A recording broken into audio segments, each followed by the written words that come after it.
Buenas noches, Gato. Y efectivamente, como vos decís, hay nuevas revelaciones respecto de lo que informamos ayer. Las empresas que tenían cajas en esta empresa, en este galpón de la tragedia donde terminaron perdiendo la vida 10 personas. Plata quemada, cenizas de impunidad. ¿Por qué decimos plata quemada? Porque las empresas que tenían sus archivos en Iron Mountain son las empresas más grandes del mundo. Las empresas que tienen presencia en Argentina, pero muchas de ellas son multinacionales, de las más grandes del mundo.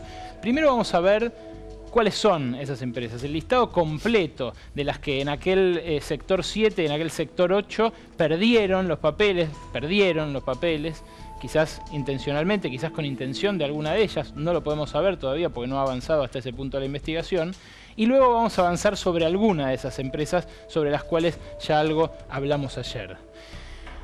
Las empresas que tenían en Iron Mountain sus archivos eran 642 al momento del siniestro. Los más afectados, los que estaban en esos dos sectores sobre los cuales te hablaba recién, fueron 43 empresas. La Procelac, la Fiscalía a cargo de los delitos de lavado de dinero, lavado de activos y otros delitos financieros, que está ahí Gonela para contarnos luego, constató que había al menos 29 investigaciones judiciales en curso sobre datos que las empresas mantenían en Iron Mountain. Pero de estas, no todas se dañaron. Algunas, muy especialmente, sufrieron las mayores pérdidas de documentos. ¿Cuáles son las empresas que más perdieron? Vas a ver nombres muy conocidos acá.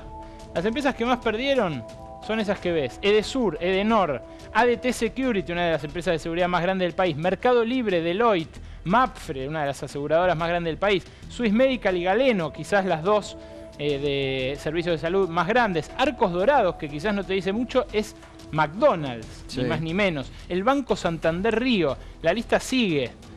Y la lista sigue con nombres así de rutilantes. Fíjate vos.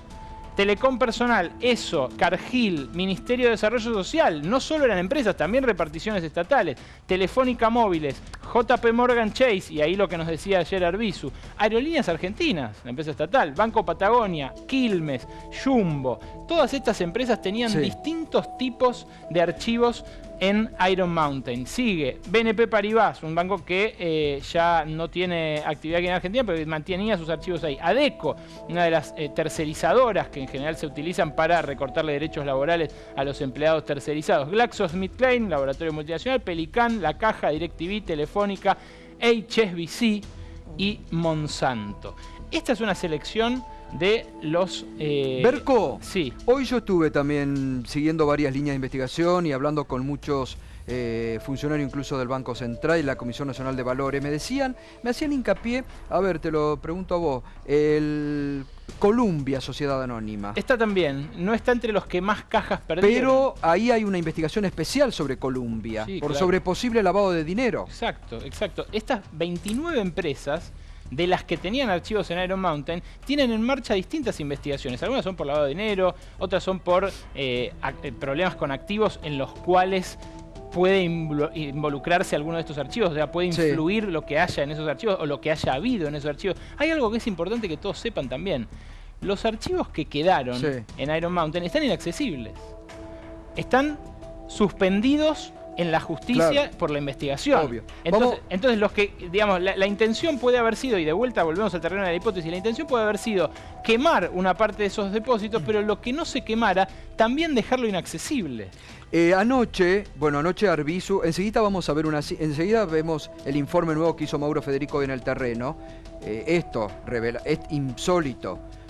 A pocos metros de donde estaba este depósito que se incendió en forma intencional, la empresa tiene otro que lo ha descubierto hoy Mauro Federico, en peores condiciones. Enseguida vamos a ver. Pero anoche vos comentaste algo y Hernán Arbizu lo ratificaba sobre el HSBC, ¿no? Una información que había dado en su momento la AFIP sobre que cuando se le requirió algún tipo de documentación habían respondido que se había incendiado, que se habían quemado. Hoy, tanto a vos como conmigo se comunicaron, ¿no?, directivos del HSBC. Reiteradamente, Gato, reiteradamente. Desmintiendo ellos esta información. Dicen que ellos han colaborado con la justicia. Y bueno, lo mismo que le expresamos tanto vos como que nos envíen una nota o que están invitados aquí, ¿no? Los directivos, como hacemos con todos. Todos tienen derecho a réplica en este programa. Sí. Todos, absolutamente todos. Así que públicamente le hacemos la invitación, le hemos dicho que si quieren nos envíen una nota formal desmintiendo esta información, o que los directivos de HBC, con mucho gusto, que vengan aquí, nos expliquen. Pero vos tenías recién el documento que en su momento se había... A nosotros, Gato, nos consta, y además obran en nuestro poder los documentos. Si querés, no los vamos a mostrar porque es material que... periodístico, de fuentes reservadas. Sí, de acceso restringido, pero te puedo decir la fecha. El 18 de agosto del año pasado dejó constancia el HSBC de que su respuesta a la justicia era que parte de sus archivos estaban suspendidos en Iron Mountain y parte habían sido quemados. Pero hoy tenemos una revelación adicional que surge de lo que recopiló la Comisión Nacional de Valores y terminó acumulando la Procelac en el expediente. ¿Cuál es esto? La primera es esta. Fíjate vos la diferencia de números. Según el informe preliminar que hizo Iron Mountain, el HSBC perdió 12.915 cajas de archivos. Cada caja de archivos es, para que se den una idea, como una caja de tomates.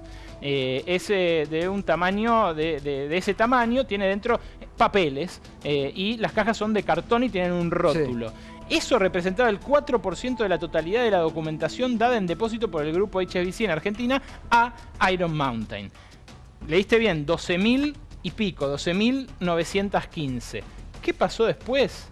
Por eso el misterio de las cajas del HSBC. ¿Qué pasó después? En el informe definitivo de la Procelac está este reporte, el reporte final de las cajas, BA053. Dice que hay un total de 26.325 cajas afectadas por el incendio, incluyendo 504 del área de operaciones de crédito. Este es el área más sensible de cualquier banco, el área de operaciones de crédito. A diferencia de otros bancos, además el HSBC informó que no tenía backup, no tenía un archivo adicional, un lugar en otro lado donde guardara eso en sus sedes o en archivos digitalizados. Marco, te puedo preguntar, porque esta empresa vende, me refiero a Iron Mountain, en su página web, de manera ostensible, que tiene la digitalización absoluta de todos los documentos que están guardados en papel. ¿Se sabe algo de esto? ¿Se requirió esta supuesta digitalización del material incendiado? Bueno, de ahí que tengan los subsidios que tienen de la Ciudad de Buenos Aires. Acordate que ayer dijimos, no pagan ABL, no pagan ingresos brutos, no pagan el derecho de construcción y zonificación. Todo eso es porque supuestamente es una empresa tecnológica. Ahora, lo concreto, y esto es lo que denuncia también el legislador Gabriel Fuchs en el pedido de informe que le hace al gobierno de la ciudad de por qué le dan ese subsidio, lo concreto es que son cajas de cartón con papeles adentro. Es eso, son cajas de cartón con papeles adentro. La empresa vende a las empresas un servicio. Ese servicio o es deficiente o es deliberadamente deficiente, porque en algunos casos hay empresas que quizás hayan querido, insisto, quizás hayan querido que se pierda parte de esta información. Pero fíjate vos, en ese reporte surge que hay 26.325 cajas afectadas, incluyendo 504 de operaciones de crédito. Antes te dije 12.915. Más del doble, ¿no?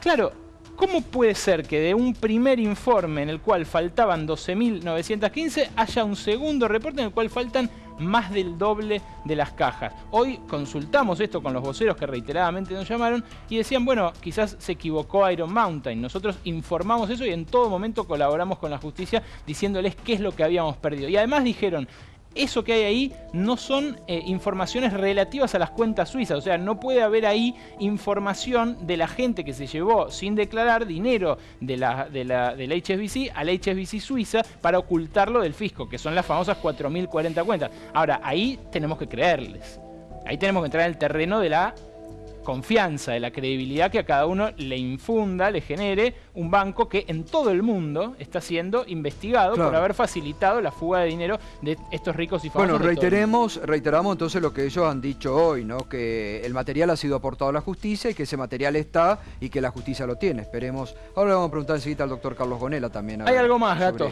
Las cajas del JP Morgan, ese banco que antes que el HSBC fue el protagonista de otro escándalo, del escándalo que destapó Arvizu. Sí.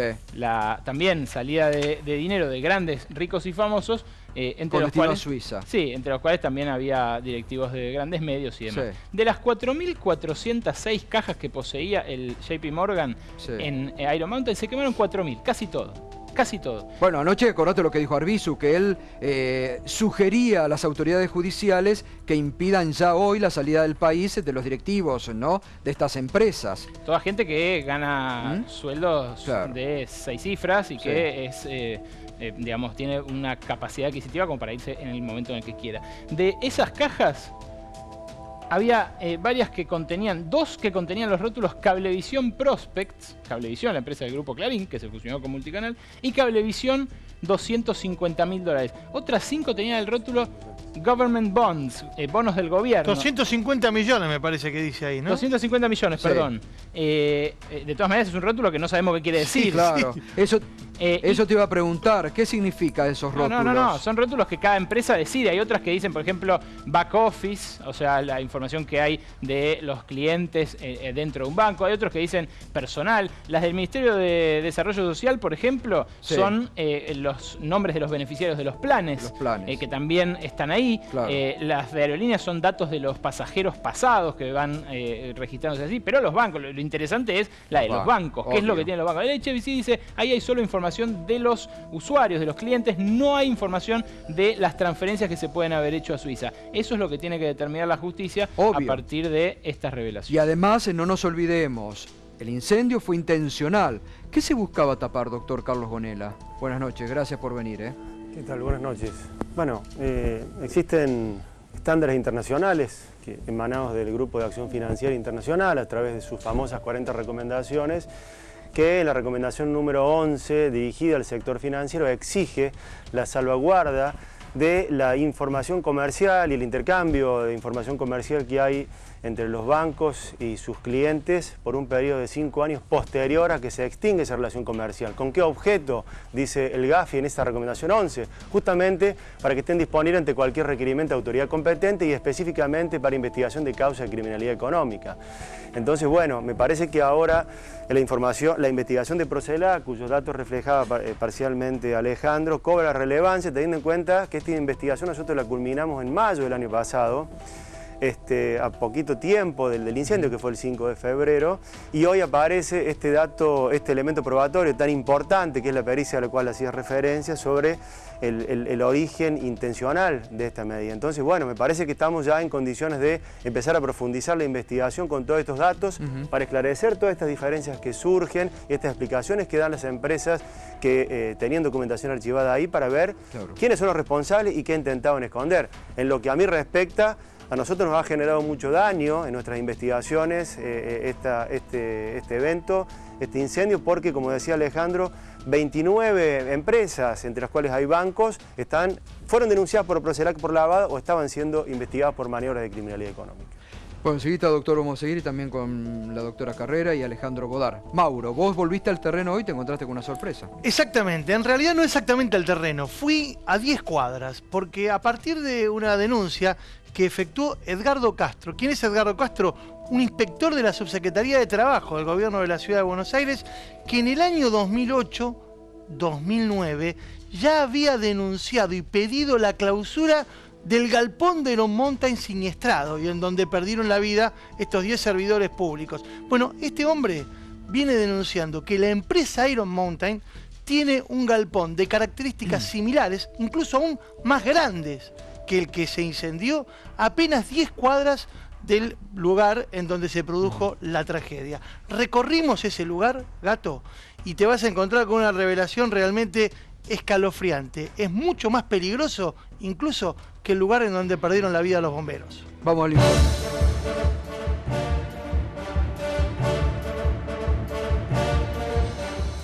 Pedro de Mendoza 2200, pleno corazón del barrio de La Boca. Aquí, a menos de 10 cuadras de donde se encontraba el depósito de Iron Mountain que se incendió en febrero del año pasado, hay otro depósito que pertenece a la misma empresa y que tiene condiciones realmente deplorables de seguridad.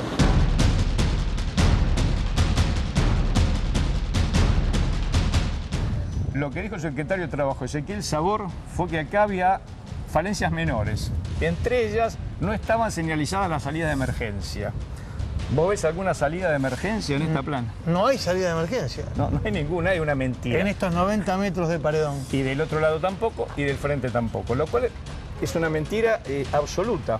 O un acto de irresponsabilidad, o vaya a saber qué. Se supone que este depósito contiene materiales parecidos a los que había en el de Azara. Similares, y según lo que me dijeron los trabajadores, y lo que hemos podido contestar por otra vía, esto es una construcción similar a la de Azara. Supongamos que se produce un siniestro de características similares a las que ocurrieron en Azara, y esto se incendia. Llegan los bomberos.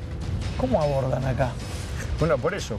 Otra de las falencias, la falencia que tiene, por el cual había que clausurarlo, que la ley en el artículo 160 dice específicamente, se debe facilitar el acceso a los bomberos. ¿Dónde está facilitado? Pero lo más grave es que si los bomberos vinieran acá, le volvería a pasar lo mismo que pasó en Azara. Esta pared se caería hacia afuera. Es decir, que si vos tuvieras que venir con una autobomba acá, no podrías estacionar en ningún lado porque el desarrollo de la caída de la pared no te daría espacio ni siquiera en la vereda de enfrente. Acá no tenés ningún ingreso a la planta. Y si tuvieses que buscar romper aquella puerta de atrás que está soldada, estarías en peores condiciones que en Azara. Yo planteé la clausura del predio de Azara. Notifiqué la clausura en Azara. Y después... ¿En qué año?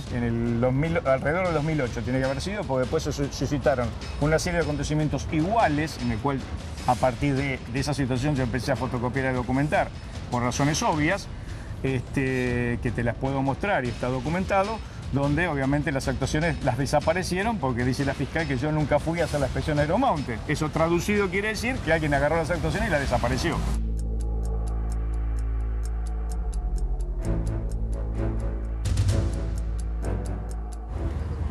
Está bastante descuidado esto, ¿eh? Guarda que a ver si nos electrocutamos todavía. Fíjate que está quemado acá.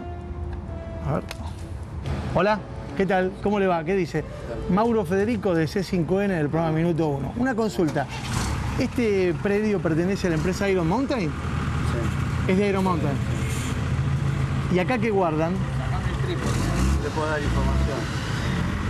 Pero es un depósito que pertenece a Iron Mountain. Sí. ¿Hace cuánto que están acá?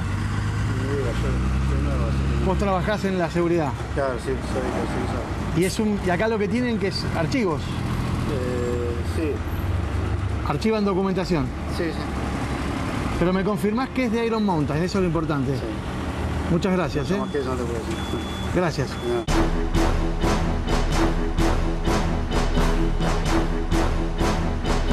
Lo que pasó en Iron Mountain tenés que hacerlo con una intencionalidad manifiesta. Sí, para mí el incendio de Barraca fue provocado y desarrollado y pensado por un profesional que conocía la materia y sabía lo que estaba haciendo. La justicia te dio la razón, dijo que fue intencional. Ahora, ¿cómo se inicia un fuego así? Mirá, ante una superficie tan grande, de 2000 y pico de metros cuadrados, casi 2400, 2600, vos necesitas iniciadores, porque como ves acá, esto está todo cerrado, es una caja de zapatos. Acá tenés deficiencia de oxígeno y de corrientes de aire. Vos para hacer un incendio generalizado en papel, necesitas, cualquiera que hace un asado se da cuenta cómo se prende una revista, necesitas un gran aporte de energía o de oxígeno. Como la factibilidad de oxígeno estaba relativamente limitada, necesitas una alta temperatura. Eso se hace con iniciadores térmicos. Explícamelo. Vos podés, por ejemplo, dentro de una caja, adentro del depósito, poner un timer y un iniciador químico. ¿Qué puede ser?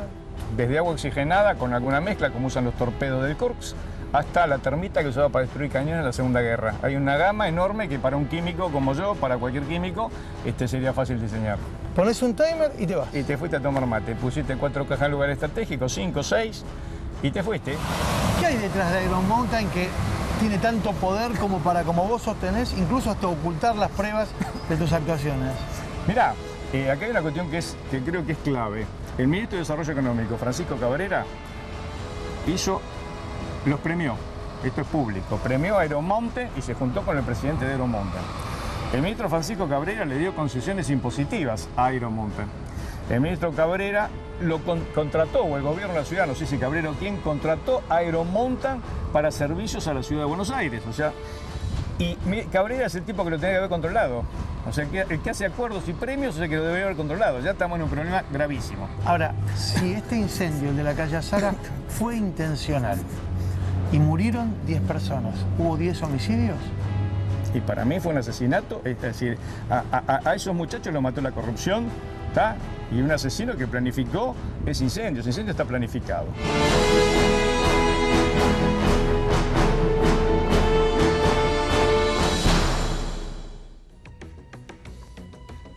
Bueno, Ignacio Castro viene a ratificar lo que venimos diciendo de anoche. Existió un plan criminal. Les importó un bledo la muerte de los servidores públicos para preservar, y no bastó. Ahora hay otro similar. ¿Quién lo custodia? ¿Quién lo cuida? Anoche Eduardo Epstein denunciaba, todas las denuncias presentó desde el 2011 que no se hacían ningún tipo de verificaciones sobre Iron Mountain.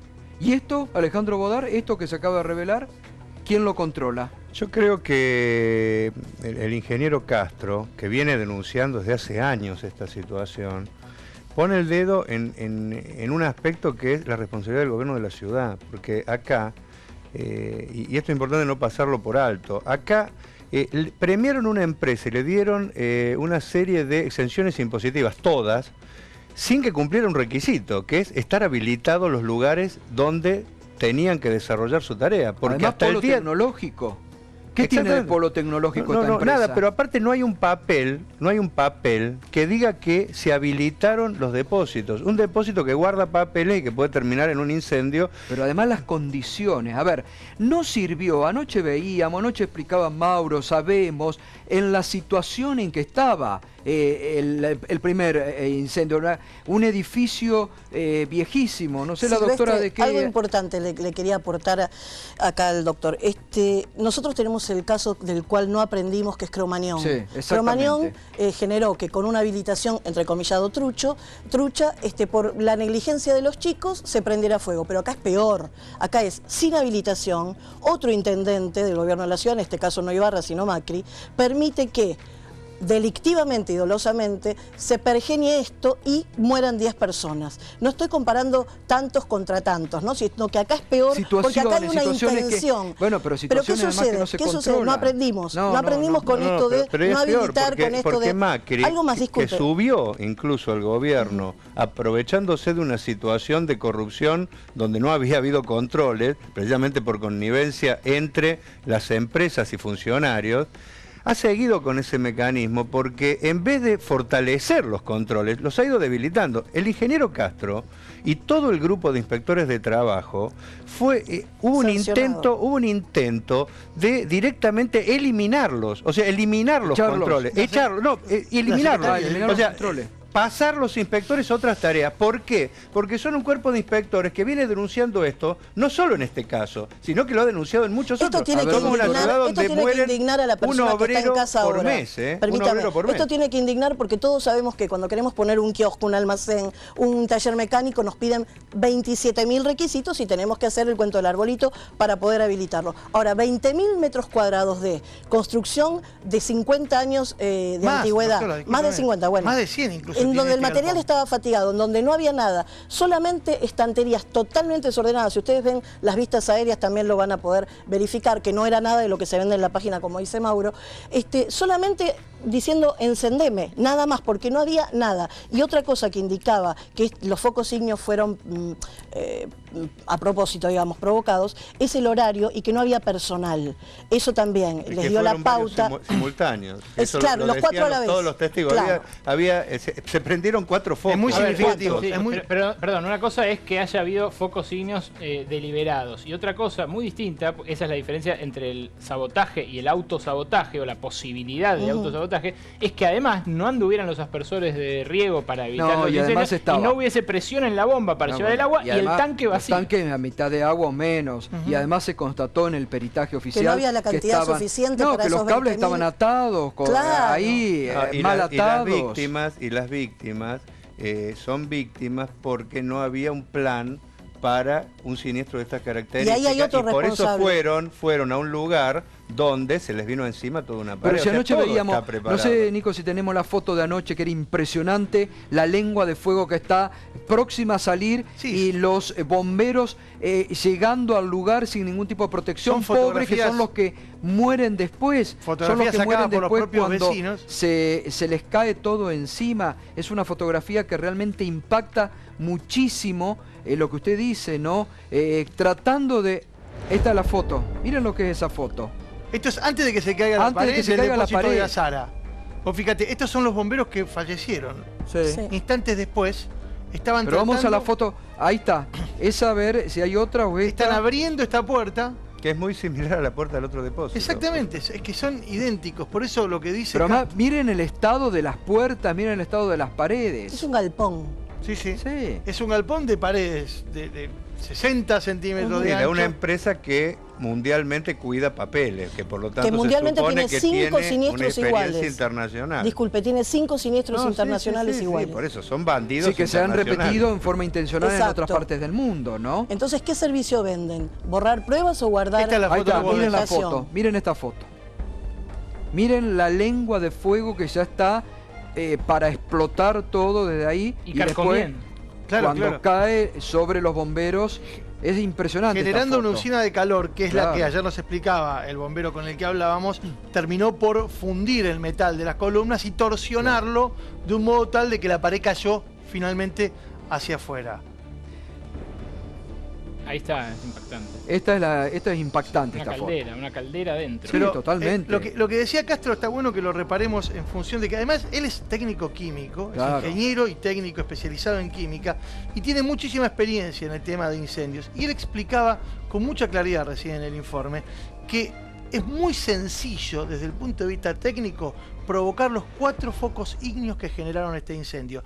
¿Y por qué se sostiene que es intencional? Porque justamente había 4 para que el fuego no pudiese ser abordado de manera automática y rápida por los que asistieron, por los bomberos que asistieron. Si hubiera habido un solo foco, ese foco rápidamente Ahí está. hubiese sido sofocado. Ahí está, miren esta foto. Miren lo que es. Miren lo que es el momento adentro. El infierno Todo, mismo. todo fuego, fuego.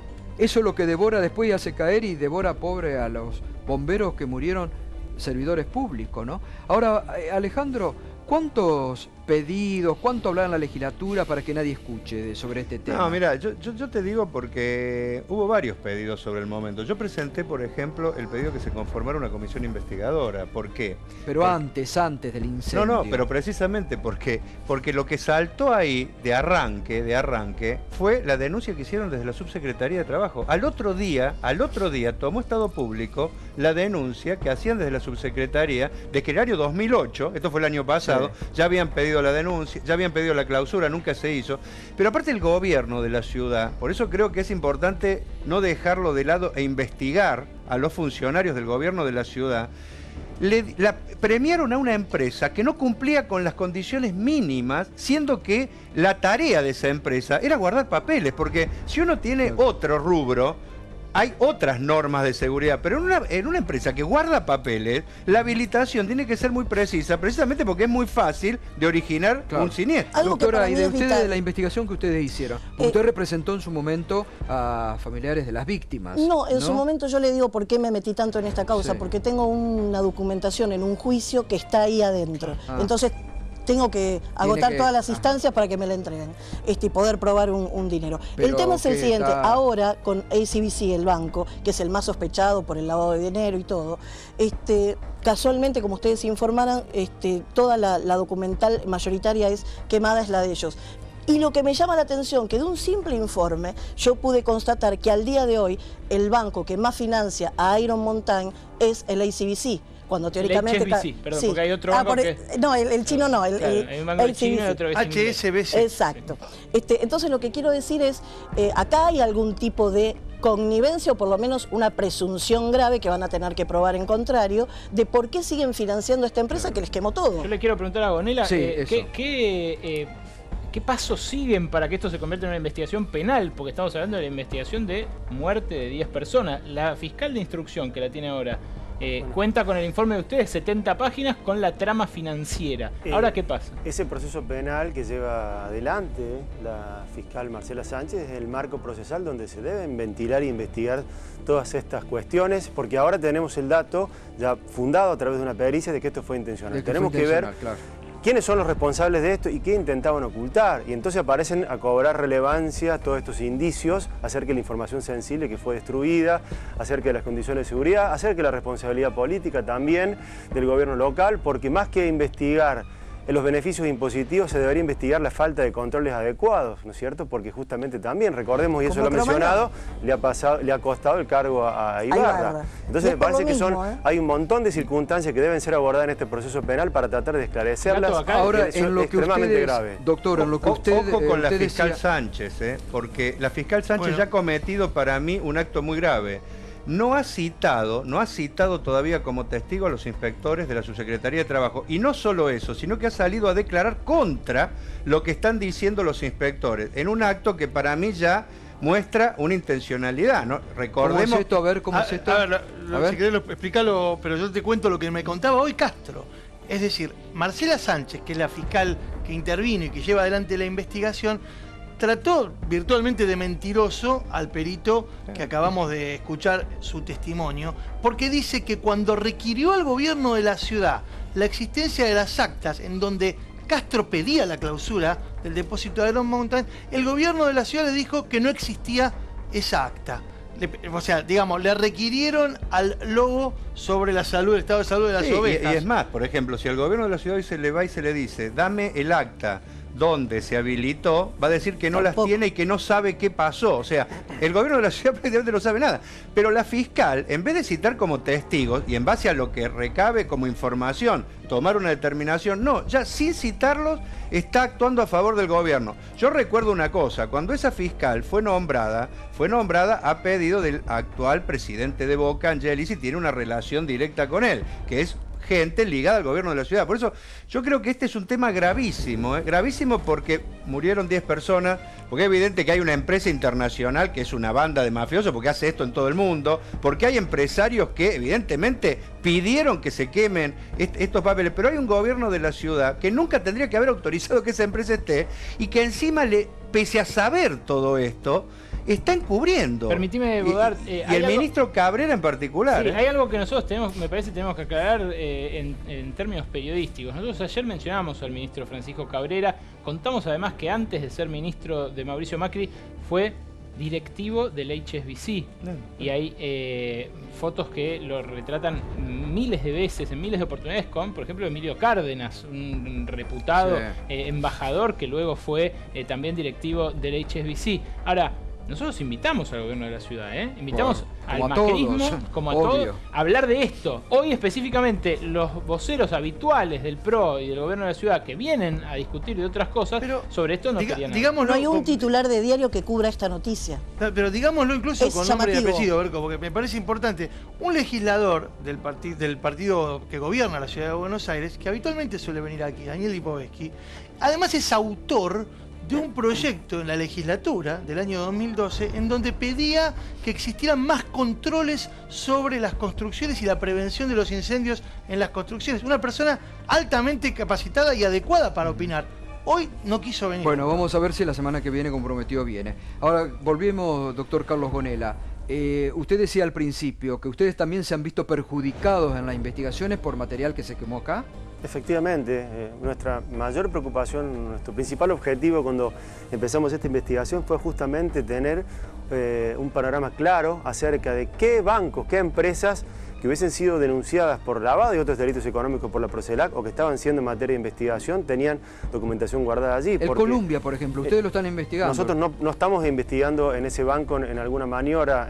Sé que hay investigaciones en curso por parte del Banco Central. Del Banco Central, exactamente. Pero en una investigación por criminalidad económica, elementos de prueba relevantes son los documentos. Nosotros investigamos balance, investigamos declaraciones juradas, investigamos liquidación de impuestos, investigamos un montón de elementos probatorios que se ven reflejados en un papel, en un documento. Entonces, ¿sobre qué instituciones que tenían y que se les quemó ahí?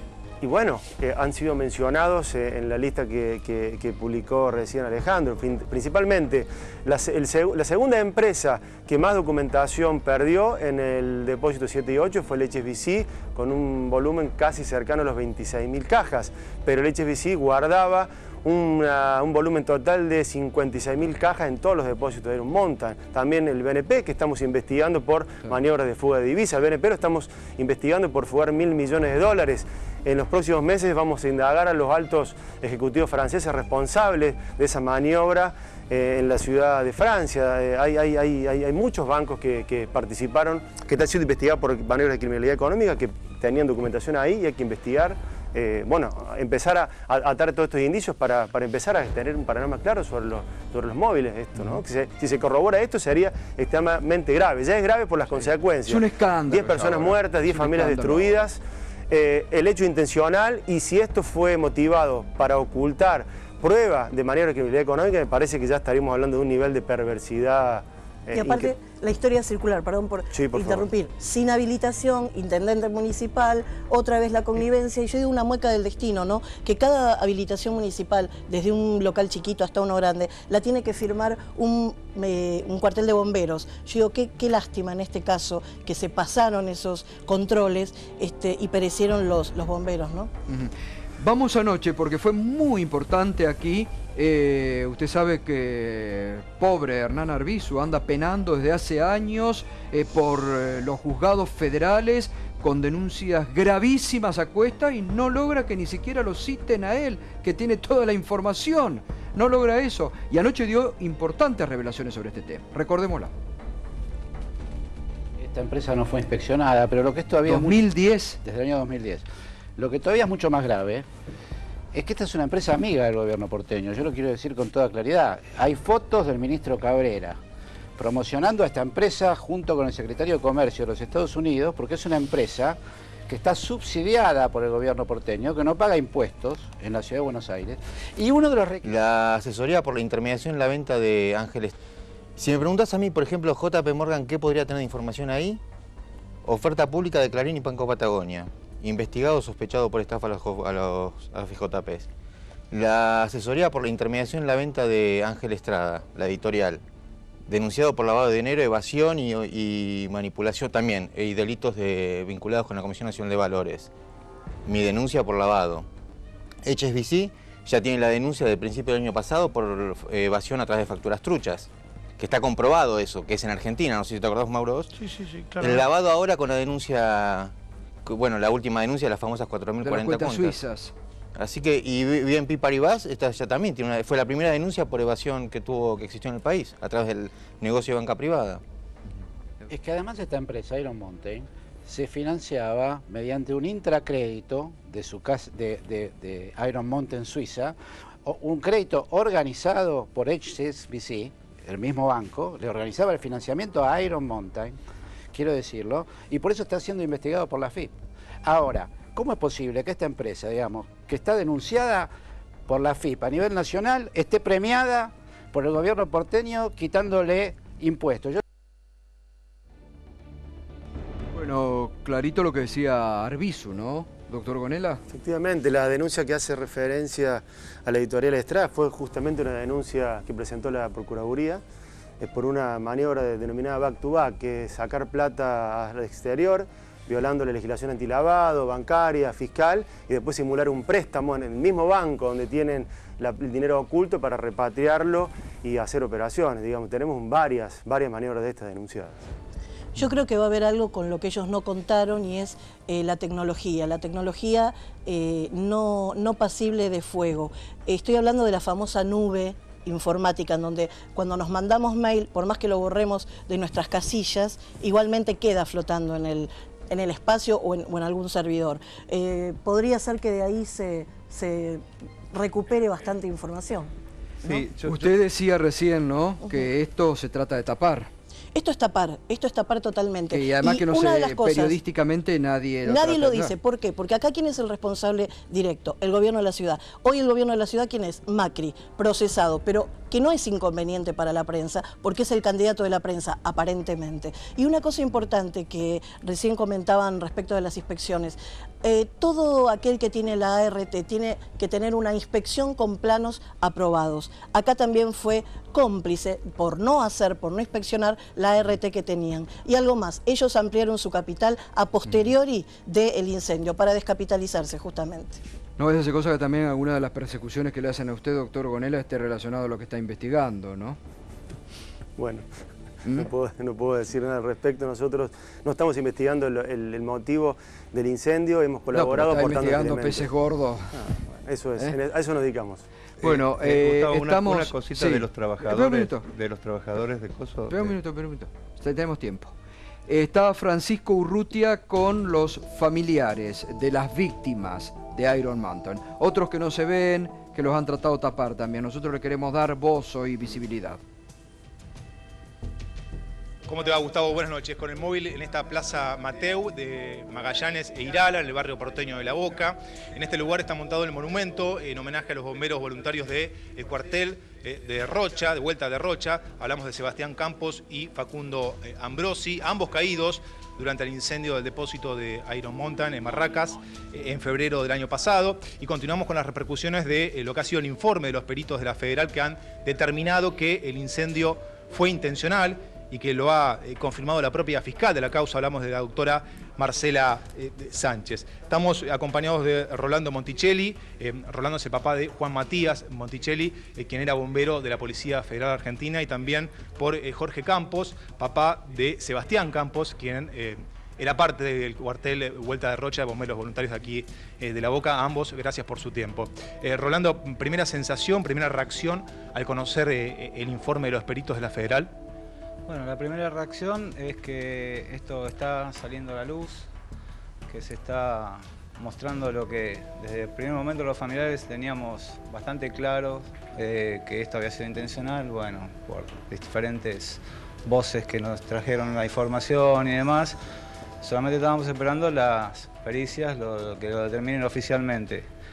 Y la primera reacción es, bueno, más allá del dolor que uno tiene de haber perdido cada uno un hermano, en mi caso un hijo, nada menos, es que por lo menos a ese dolor lo aliviane un poco, o que se pueda hacer justicia, ¿no? Que los que generaron este desastre lo terminen pagando en la justicia como se debe, nada más. Jorge, en su caso, la primera reacción, el sentimiento al conocer el informe de los peritos de la Federal que han determinado que el incendio fue intencional.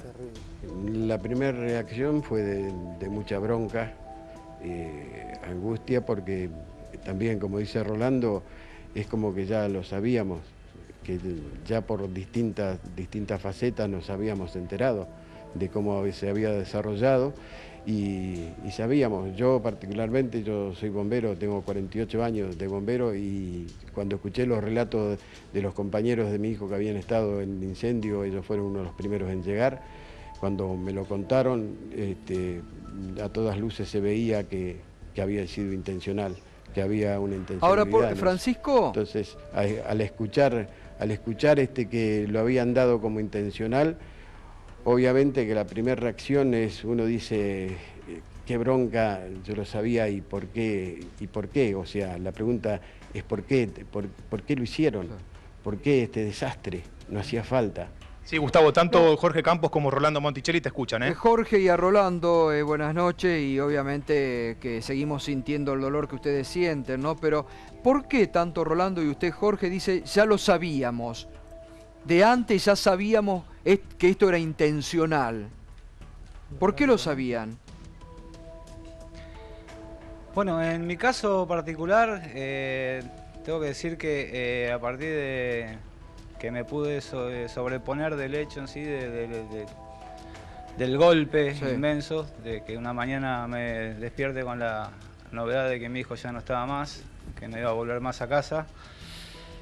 A los 10, 15 días, cuando más o menos pude reaccionar y empezar a moverme, ya empecé a averiguar no puedo hacer nombres evidentemente, pero sí con bomberos que eran compañeros de él, con los que yo hoy mantengo todavía, y la voy a seguir manteniendo una amistad, que son los mismos que hacían los peritajes y que me iban diciendo extraoficialmente, off the record, las negligencias que iban viendo, que se iban encontrando en el lugar. O sea que estos muchachos me iban diciendo a mí lo que estaba sucediendo y yo ya venía sabiéndolo, porque me lo decían de buena fe, ¿no? Acá no había ningún negocio, ningún tratado, me lo decían por pura camaradería.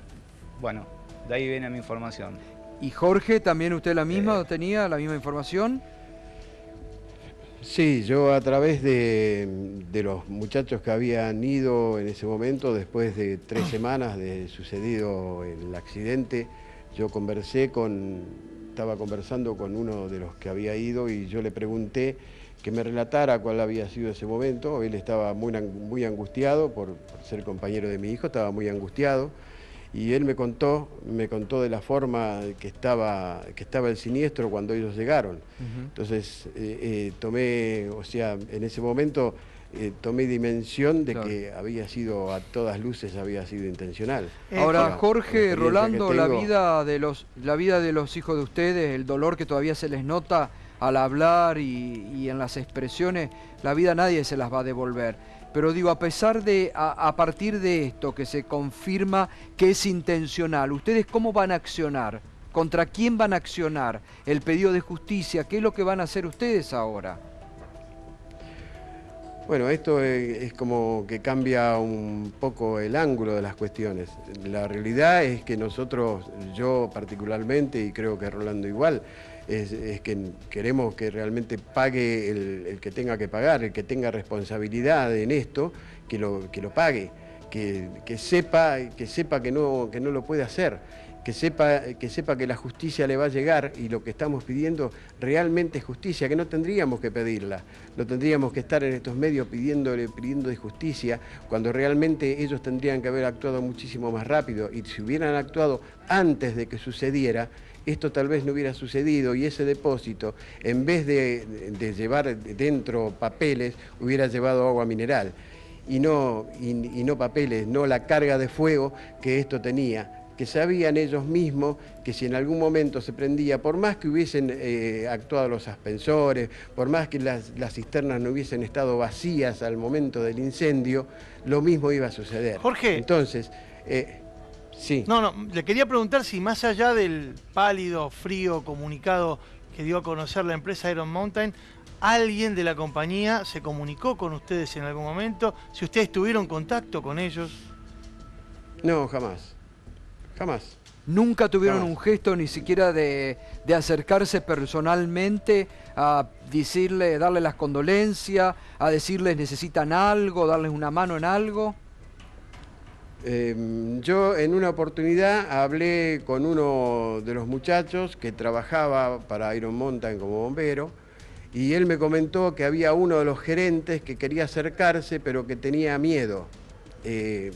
No sé de qué va a tener miedo, claro. Obviamente que nosotros no tenemos intención de hacerle mal a nadie. Si hicieron algo, si ellos son responsables de esto, que lo paguen donde lo tengan que pagar, que es la justicia la que se tiene que hacer cargo. ¿Ustedes son querellantes en la causa? ¿Tienen abogados? ¿Se han presentado? Sí. Bueno, en mi caso firmamos todos los familiares de los bomberos que son de la Federal en la división legales de la Policía Federal. Hay un asunto que es asuntos legales, donde hay 3 abogados encargados de la querella. Claro. De lo penal, de lo que refiere a lo penal, ¿no? Sí, a lo penal, a lo penal. Civil. Penal, Jorge, claro, Jorge, Rolando, lo que también se discute acá son intereses económicos muy fuertes. Y ustedes sabrán que algunas de estas 642 empresas, o más bien de las 43 que tenían documentos ahí en el sector 7 y en el sector 8, están arreglando con Iron Mountain. O sea, son empresas que le podrían accionar contra la compañía por la guardia de los archivos y que están llegando a acuerdos civiles para justamente desligarse de la cuestión. Ustedes, en este aspecto, ¿cómo lo leen? ¿Qué ven en esta danza de millones que se está produciendo enfrente de sus narices? Bueno, la verdad que yo de esto me estoy enterando ahora, lo que usted dice. Realmente no sé, nosotros igual nos hemos presentado como querellantes. Nosotros personalmente tenemos un abogado particular que es amigo nuestro y se encarga de nuestra causa, ¿verdad? La verdad que no sé hasta el momento cómo el abogado nuestro dirá de qué manera accionar. Realmente la acción que se debe tomar no lo tengo muy en claro todavía. Jorge, lo que seguramente usted sí tiene en claro por sus 48 años de bombero, por su trabajo allí en en la Vuelta de Rocha, los bomberos de Vuelta de Rocha, es que Iron Mountain tiene, tal vez usted no lo sabía, un depósito de características similares ahí a pocos metros de donde ustedes tienen el cuartel de bomberos, sobre Pedro de Mendoza al 2100. ¿Sabía este dato y sabía que ese lugar tiene condiciones de seguridad tan deplorables o más que el depósito de Azara? Mira, yo la verdad que sí lo sabía, lo hemos visto al depósito, sabemos que existe también otro en Parque Patricios, atrás de la cancha de Huracán. No sé las condiciones que tiene edilicias dentro ese de Parque Patricios. El de Pedro de Mendoza sí lo sabía, y sabíamos también de los años.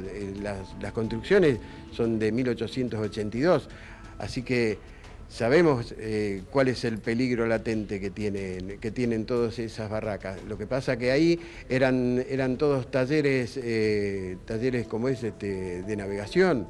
No estaban preparados para eso, eran todos talleres mecánicos. Y nunca fueron depósitos inclusive de papeles. Ahora se están haciendo, hay un montón de depósitos donde acamalan mercadería, que nunca sabemos a qué vamos, si en algún momento eso llega a tener un siniestro. No tenemos conocimiento de lo que se almacena. Estamos hablando de un edificio que tiene más de 125, 130 años y que, como usted, incluso ayer en el informe que hicimos, recorriendo el lugar en donde se produjo la tragedia, usted mostraba las columnas mismas no están preparadas para sostener la torsión de ese material en caso de incendio. No, pero si ustedes vieron los videos, la violencia que tenía el fuego, la violencia que tenía el siniestro, derretía las columnas que eran de acero como si fueran papel. Entonces, al no tener columnas de material, tener columnas de acero y estar separada a 15, 20 centímetros de la pared, obviamente que iba a suceder. Sucedía. Lo que sucede es que lo que pasó es que ninguno sabía de nosotros, de los que actuaron y de los que después vimos, de que sucedía, o sea, cuáles eran las columnas que estaban. Y nadie de la empresa... Eran de acero. Nadie de la empresa informó en el momento tampoco el riesgo que se corría. No, nadie. No, totalmente, nadie. Y además un hecho criminal realmente, un hecho criminal porque las condiciones no estaban, faltaban los matafuegos, el agua por la mitad, realmente un hecho criminal, ¿no? Sí, mira, yo quería justamente, ¿no? Respecto a eso. Yo trabajo en el Estado, en un ministerio, y tenemos un depósito de documentación, un archivo que no debe tener una capacidad que no llega al 15% de los papeles que se almacenaba ahí. Y hay las 24 horas de guardia, 2 bomberos adicionales, que hay una legislación vigente que donde se archiva cierta cantidad de papeles a partir de cierto peso, cierta masa, tenés que tener 1 o 2 bomberos adicionales, que donde se inicia un foco ígneo empiezan a apagar, o sea, empiezan a tomar las primeras medidas. Entonces, cuando llega la autobomba, evidentemente eso no está colapsado como en este caso. Esta gente no tenía los bomberos adicionales. Es una cosa muy sugestiva. No los tenía, los habían despedido, los habían dado de, no sé, prescindibles. Teóricamente, porque no tenían presupuesto para pagar. Y lo que también es una cuestión muy paradójica es que el gobierno de la ciudad contrata a una persona, el licenciado Edgardo Castro, ingeniero en seguridad y higiene del trabajo, para que verifique las condiciones de seguridad de este lugar. Este hombre va, las verifica, hace un informe en el cual dice que tiene que eso cerrarse inmediatamente, que no puede funcionar así, y el gobierno de la ciudad lo vuelve a habilitar, no una vez, sino 2. 2 veces es clausurado y 2 veces es reabierto. Y la fiscal que investiga el caso, a mí, como familiar que he ido a hablar con ella, me dijo que este señor de Castro no tenía credenciales suficientes para cerrar un depósito. Entonces el gobierno contrata a alguien que no tiene credenciales. Es una cosa realmente que no tiene sentido. Sí, o la fiscal... Sí, no sé, a ver, acá hay un legislador porteño, lo puede decir si esto es verdad o mentira. No, es completamente mentira. Lo que es lamentable es que haya una fiscal que en vez de actuar para saber qué es lo que pasó, parece que trabajara para el gobierno para cubrirlo, porque lo primero que tendría que hacer es llamar como testigo Exacto. a este inspector, que yo doy fe, porque lo conozco de hace muchos años, que permanentemente trabaja para que lo que no está en condiciones sea clausurado, que es lo que debe ser. Ahora, acá parece que el reino al revés. Los trabajadores que hacen su trabajo, ¿no es cierto?, en vez de ser apoyados por el gobierno, son estigmatizados. Aclaremos, gobierno de la ciudad. No, gobierno de la ciudad, sí, estamos hablando de eso. Sí, esto era órbita del gobierno de la ciudad. El señor jefe de gobierno nunca salió tampoco a hablar de ese tema, ni a llamar a algún familiar, ni siquiera a enviar una simple carta de condolencias. Nosotros las únicas condolencias que tuvimos fueron del Ministerio de Seguridad, como los voluntarios la habrán tenido de sus respectivos círculos del Consejo Nacional y demás, pero del gobierno de la ciudad, cero, ¿no? Eso quiero que recalcarlo. Y bueno, y esta maniobra de tomar a alguien para que inspeccione un lugar y después no dar lugar a lo que dice el mismo inspector, es una cosa bastante sugestiva. Bueno, nada más quería agregar bueno, eso. les mandamos un fuerte abrazo. Obviamente que ayer, la verdad que cuando pusimos este informe tuvimos muchísima repercusión, impresionante la repercusión por las redes sociales, aquí mismo hoy en este canal durante todo el día. Es decir que hemos contribuido también no solamente a recordar la memoria de los hijos de ustedes que murieron como héroes en el medio de un plan criminal, lamentablemente, sino también para que se accione. En este momento que tanto se pide justicia en algunos lugares, para que la justicia actúe. Tiene todo a la mano y un informe que ha dicho que es intencional para que la señora justicia actúe rápidamente. ¿Qué más le hace falta? Tienen hasta el informe que fue intencional. ¿Qué más le hace falta para actuar? Les mandamos un fuerte abrazo, Jorge y Rolando, gracias. Gracias a ustedes por difundir esto, que bueno, es muy importante para las familias. Sí, obvio. Gracias, muchísimas gracias también por difundirlo igualmente y muchísimas gracias por prestarnos la atención que desgraciadamente las autoridades no nos han prestado. Bueno, Francisco, un abrazo. Si podemos mostrar, Francisco, porque ahí donde estás es una plaza que es una especie de santuario, ¿no? ¿Qué hay? ¿Monumentos? Hay. A ver, mostrémoslo, por favor. Sí, nosotros ahora por un tema de la lluvia que es intensa a esta altura de la noche aquí en La Boca, estamos en un comedor comunitario, pero estamos... Bueno, ahí estamos viendo Ahí está. Ahí estamos viendo. Eso que estás viendo es la Plaza Mateu, en Magallanes e Irala, aquí en el barrio porteño de La Boca, un monumento en homenaje a los bomberos voluntarios del cuartel Vuelta de Rocha. Hablamos de Sebastián Campos y Facundo Ambrosi, ambos caídos en el incendio del depósito en Barracas en febrero del año pasado. Recordar las 10 víctimas, 6 bomberos de la Federal, 2 bomberos voluntarios y también 2 integrantes de Defensa Civil. Repetinos la dirección para que la gente que quiera también recordar estos servidores públicos. Sí, esto es la Plaza Mateu, en Magallanes e Irala, en el barrio porteño de La Boca. Bueno, Francisco, un abrazo, gracias. Gustavo, permitime, esto parece una ironía, pero en la página web de Iron Mountain se ofrece el servicio de destrucción segura. Uno de los servicios, además del almacenamiento de los documentos que ofrece Iron Mountain, es el servicio de destrucción segura. Habla de la legislación de protección de datos, dice que ofrece un servicio integral con seguridad en todas las etapas y que una de las prestaciones que dan es la de eliminaciones periódicas. Dice, podemos ir a su oficina para recoger y destruir todos los documentos, DVDs, CDs y discos duros que quieran, para mayor productividad de los empleados, para que el personal pueda centrarse en los procesos prioritarios. Pareciera una ironía. Sí, destrucción segura, sí, lo hemos visto. Ha quedado claro. Exactamente, ha quedado constatado. Yo te quería decir una cosa de los trabajadores. Porque el gobierno de la ciudad hace pocos meses tomó una decisión que es tremenda. Disolvió el cuerpo de verificadores, que eran 1.500 y que eran los que encargados de recorrer las 4.000 obras que hay permanentemente en la ciudad para ver si estaban en condiciones. Los suplantó por 5. ¿Cómo hacen 5 personas para recorrer 4.000 obras permanentes que hay? Es decir, es una muestra clara de que acá quieren que se eviten los controles en vez de fortalecerlos. Gracias doctora. Gracias doctor Carlos Gonella, como siempre, gracias. Bueno, realmente vamos a seguir con estas investigaciones porque hay mucho más. Enseguida no se vaya.